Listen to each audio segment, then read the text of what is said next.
वडापाव सोबत खाण्यासाठी चटणी बनवायची आहे। तर आता तेलामध्ये तेल ठेवलेलं आहे, तेलामध्ये हे बेसन हे करून घ्यायचं आहे असं तळून, आणि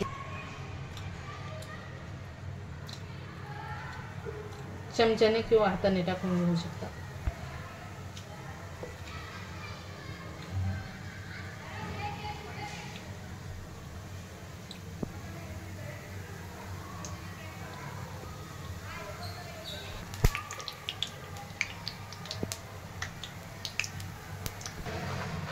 तर यामध्ये शेंगदाणे टाकलेले आहेत थोडेसे,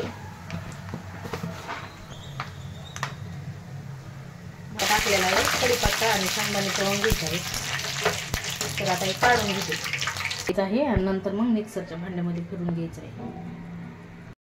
तर वडापाव सोबत चटणी खाण्यासाठी बनवणार आहे। तर यामध्ये तळलेले शेंगदाणे, कढीपत्ता आणि बेसन पिठाचा हे तळून घेतलेला आहे, आणि लसूण टाकायचं आहे आपल्याला।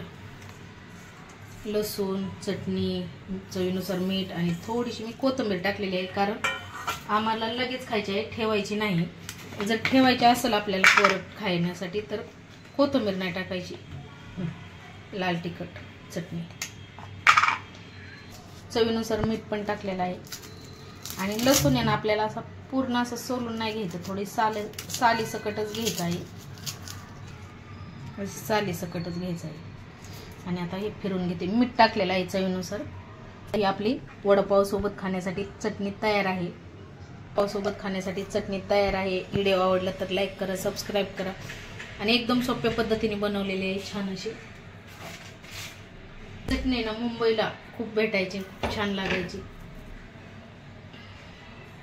वडापाव सोबत।